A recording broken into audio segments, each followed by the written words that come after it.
για την καθιερωμένη κομμάτι του πρωτοχρονιάτικου της Τούτας και μαζί να γιορτάσουμε και τα 50 χρόνια που κλείνει η ομάδα μας που έχει κρεμαστεί. Ευχαριστούμε πολύ στους κάποιους παλιούς ποδοσφαιριστές που είναι κοντά μας σήμερα εδώ και τίμησαν τη φανέλα της ομάδας μας και ίδρωσαν για αυτή.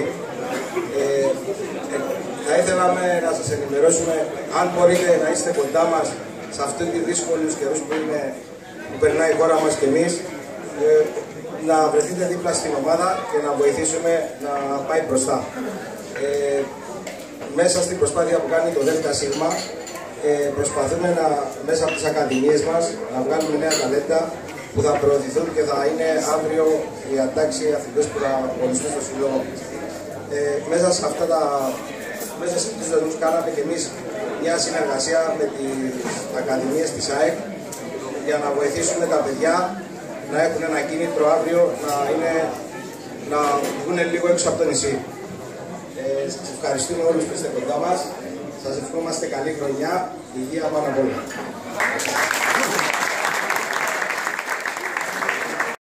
Γιατί όπως είπα και προηγουμένως, σε δύσκολες συνθήκες είστε εδώ, είστε μπροστά, αφιερώνετε χρόνο, αφιερώνετε χρήμα και προσπάθεια, γιατί πρέπει ο αθλητισμός να συνεχίσει να λειτουργεί όπως λειτουργούσε και ένας ιστορικός σωματείο όπως είναι ο Φίδου, από τις ιστορικότερες ομάδες του νησιού μας.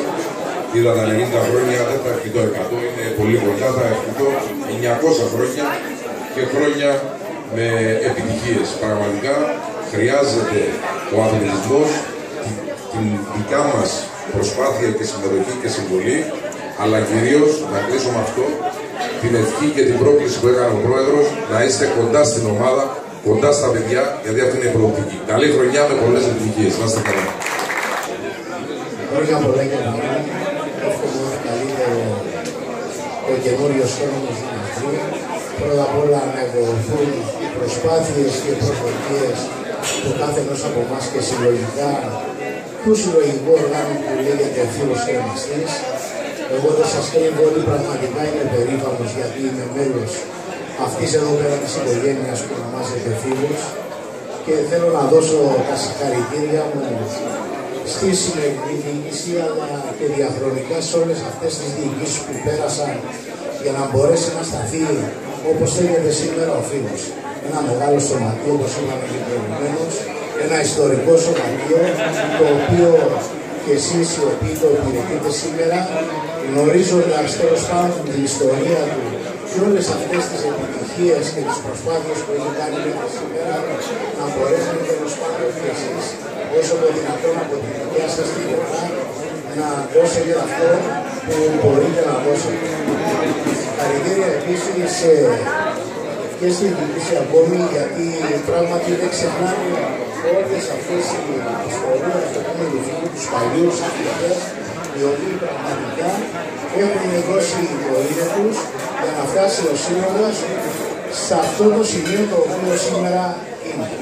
Εύχομαι λοιπόν το καλύτερο στις δύσκολες αυτές τις στιγμές που περνάμε όλοι μας. Εύχομαι το καλύτερο για εσάς, για τα παιδιά, για τις οικογένειές μας και εύχομαι, όπως είπα και προηγουμένως, αυτές οι προσπάθειες που κάνουμε να είστε καλά. Καλή χρονιά. Θα ήθελα να πω δύο λόγια για το ΔΣ του Φίβου, τόσο ο Πρόεδρος, τόσο και το Διοικητικό Συμβούλιο. Μέσα σε 2 χρόνια καταφέραμε και κάναμε πάρα πολλά, παίξανε μια ωραία οικογένεια και κάθε χρόνο έρχεται εδώ, όπως σήμερα, και αυτή η προσπάθεια που κάναμε να τιμήσουμε τους παλέμαχους, τους ανθρώπους αυτούς να μην ξεχνάμε που ανεβάσαν ψηλά την ομάδα μας, στο χωριό μας, γιατί όταν λέμε Φίβος εννοούμε κρεμαστή. Αυτά από μένα, εύχομαι σε όλους καλή χρονιά, καλές επιτυχίες και υγεία πάνω απ' όλα. Να είστε καλά. Καλό κουράγιο στη διοίκηση, στους αθλητές και εύχομαι καλή χρονιά σε όλους. Καλή χρονιά και από μένα. Σας ευχαριστούμε όλους που τιμάτε τη γιορτή του σωματείου που αγαπάμε από μικρά παιδιά.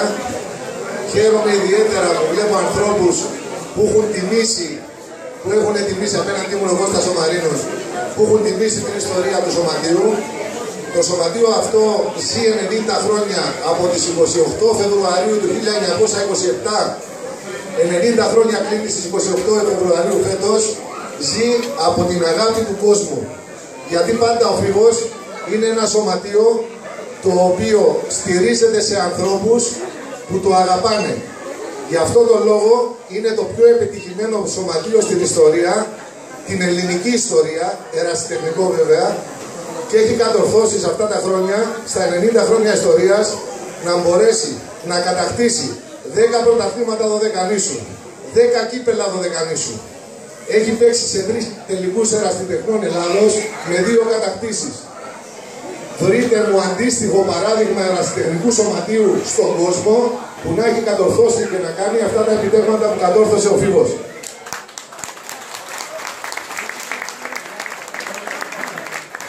Για όλους εμάς φάρος φωτεινός ήταν όλοι οι άνθρωποι αυτοί από τον Κωστή τον Μιχαλάκη, τον ιδρυτή του σωματείου, που το 1927 στις 28 Φεβρουαρίου κατέθεσε στον Ιταλό διοικητή τότε Μάριο Λάγκο την αίτηση για τη δημιουργία του σωματείου. Δεν περίμενε κανείς εκείνα τα χρόνια της Ιταλοκρατίας ότι το σωματείο αυτό πραγματικά θα ήταν στην κορυφή μετά από 90 χρόνια. Ευχαριστούμε όλους τους ανθρώπους που προσφέρανε. Χαίρομαι ιδιαίτερα που ένα διοικητικό συμβούλιο καινούριο 2 ετών φέρνει τόσο κόσμο στην Κρεμαστή και βραβεύει επιτέλους τη ζωντανή ιστορία της ομάδας. Σας ευχαριστούμε όλους από καρδιάς και πιστεύουμε ότι ο Φίβος μετά από 90 χρόνια θα έχει πάντα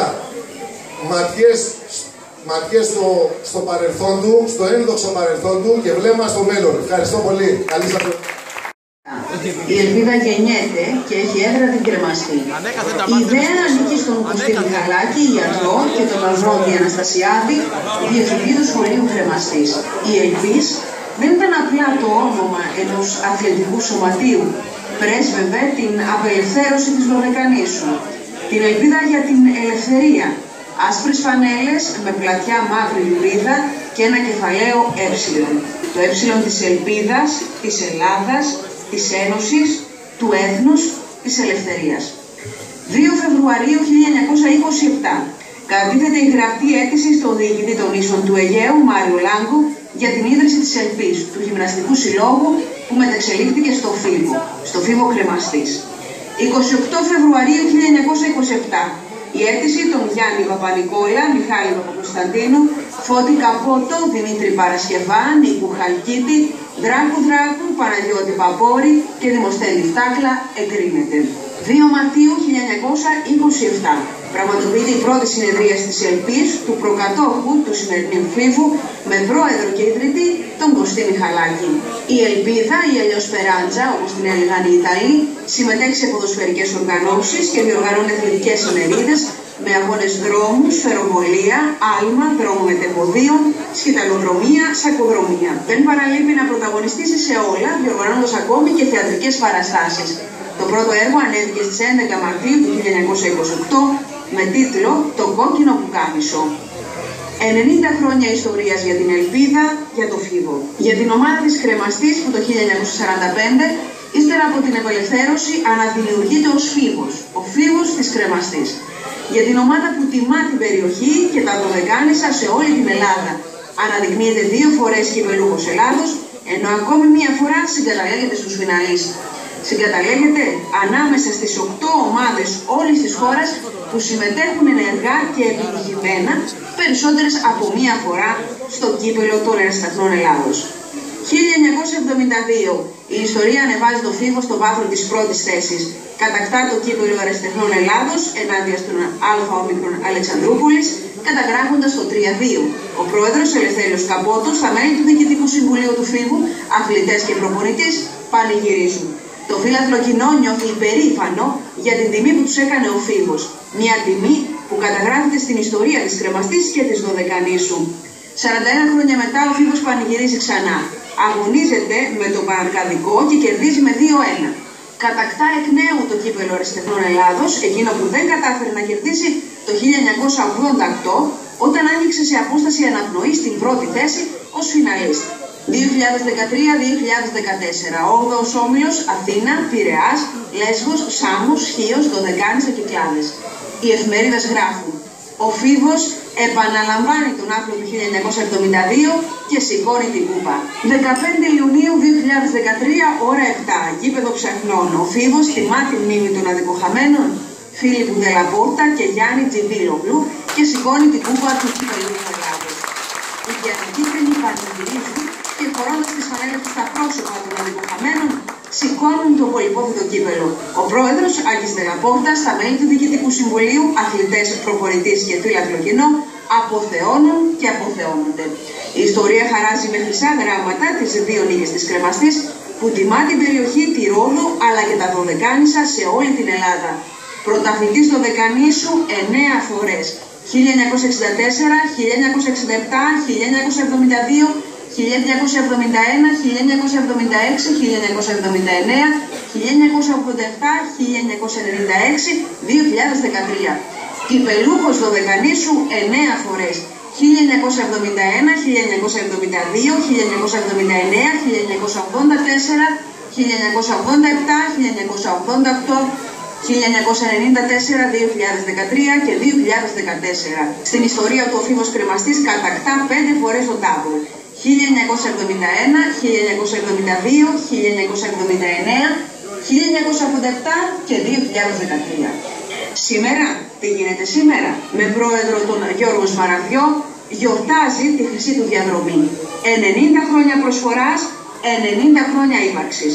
Σήμερα όλα ξεκινούν από την αρχή για να γράψει η δική μας ομάδα, η ομάδα της Κρεμαστής, ξανά από την αρχή την συνέχεια της ιστορίας σε χρυσή διαδρομή. Φίβος Κρεμαστής 2017, νέα αρχή σε χρυσή διαδρομή. Μια καλή ομάδα και σοβαρή ομάδα. Πήραμε πρωτάθλημα Ελλάδος ένα στεγνό. Πήραμε κύπελο Δωδεκανήσου. Παίζαμε β' εθνική από το 1972 μέχρι το 1974, η οποία είχαμε και καλό προπονητή, τον κύριο Σκερίνου, ο οποίος ήταν σωστός σε όλα του, είμαστε πολύ αγαπημένοι και όλοι οι συμπαίκτες μου ήταν σωστοί και προσπαθούσαμε όλοι για το καλό της ομάδας. Είχαμε μια καλή ομάδα που είμαστε όλοι προηγήσιμοι σε άλλες ομάδες και το συμβούλιο μας ήταν πολύ καλό. Παίζαμε με καλές ομάδες. Παίξαμε με την κύπελο Ελλάδος με την ΑΕΚ μες στη Φιλαδέλφια, το οποίο δώσαμε καλά στοιχεία και γι' αυτό και ο κόσμος όλος ερχόταν στο γήπεδο και έγινε το γήπεδο της Ρόδου. Πέσαμε καλή μπάλα και ακούσαμε την ομάδα. Και το μήνυμα που θέλετε να στείλετε στους νεότερους που ασχολούνται τώρα με το ποδόσφαιρο? Τώρα πρέπει όλοι οι παίχτες να είναι σωστοί, να κατεβαίνουν στις προπονήσεις. Στο ποδόσφαιρο το παλιό είναι μεγάλη διαφορά. Οι παλιές ομάδες οι παίκτες που παίζανε ήταν διαφορετικά, πιο μεγάλα ταλέντα από σημερινά. Λίγα ταλέντα υπάρχουν γενικά στο ποδόσφαιρο. Πολύ λίγα. Παλιά ήταν, ήμασταν αστέρες και όλοι οι παίκτες. Γενικά το ποδόσφαιρο. Ποια ήταν τα συναισθήματα ενός ποδοσφαιριστή που έπαιζε εκείνη την εποχή στο Φίβο? Το μετακαταστατισμό στην Πολία ήταν πιο... Οι ομάδες ήταν πιο πολύ αυτό. Δεν έρθουν οι ομάδες ήταν πιο πολύ. Δεν λέμε να κερδίσουμε ένα αγώνα, το κερδίσαμε, δεν υπάρχει περίπτωση να πούμε. Το νιώθανε δηλαδή σαν οικογένεια? Ναι, όταν όλοι οι παίκτες ήταν αδέρφια. Φίλοι, ας πούμε, και πολιτικοί που λέμε όλοι οι παίκτες ήταν διαφορετικά.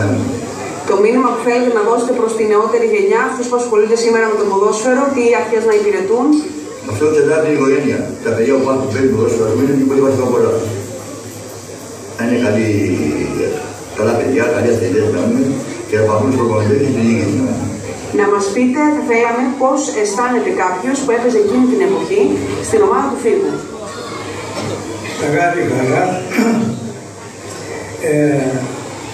Αισθανόταν περήφανος, πολύ σε μια ομάδα ήταν το μόνο χωριό στην Α κατηγορία και έχει πάντα επιτυχίες.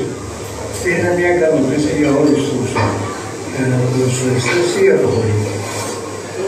Σήμερα, στους ποδοσφαιριστές που αγωνίζονται σήμερα σε σχέση με το παρελθόν, τι διαφορές εντοπίζετε και τι θα τους λέγατε ότι πρέπει να κάνουν? Θα τους έλεγα να κάνουν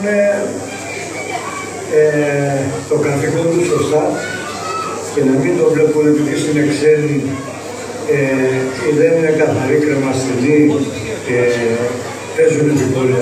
Να είναι σωστοί, γιατί πάντα υπάρχει κόσμος που τους βλέπει και τους αξιολογεί και μπορεί να κάνουν και μια μεγάλη καριέρα. Όπως και εμείς το ίδιο, λυνόμαστε και κάναμε καριέρα. Ο Φίβος ουσιαστικά κλείνει 90 χρόνια ιστορίας. Σε αυτή την διαδρομή, πώς θα τη χαρακτηρίζατε εσείς, που τη ζήσατε και από κοντά? Μια χρυσή εποχή, με καλούς παίκτες, ντόπιοι βέβαια. Πάντα παίζαμε για τη φανέλα, για το φιού και καμία σχέση. Θα ήθελα να μου πείτε πώς ένιωθε ο ποδοσφαιριστής που έπαιζε εκείνη την εποχή που αγωνιζόταν εσείς στο Φίβο? Ένιωθα μια χαρά και να ακούσει, παίζαμε μια ομάδα με την φανέλα, το χωριό μας και όλα. Ενθουσιασμός με αγάπη δηλαδή. Σήμερα οι ποδοσφαιριστές που αγωνίζονται στην ομάδα του Φίβου, τι πιστεύετε ότι πρέπει να υπηρετήσουν, δηλαδή τι πρέπει να κάνουν? Πρέπει να κάνουν να παίζουν με την φανέλα, την ομάδα τους και να προσφέρουν όλες που μπορούν το καλύτερο. Εμείς στην εποχή δεν είχαμε, τα παίζαμε μαρτύρι, στο χωριδές και αυτά.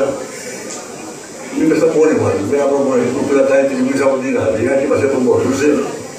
Γιατί σαν τους αφήνες, σαν φίλους. Και έξω μου κάνουν κανένας παλιός ποδοσφαιριστής που μερικούσε εδώ από πάνω, καμία ομάδα. Αν είχαμε τα μέσα όλα αυτή, σήμερα μην θα μας το πλατηδέ λάθος.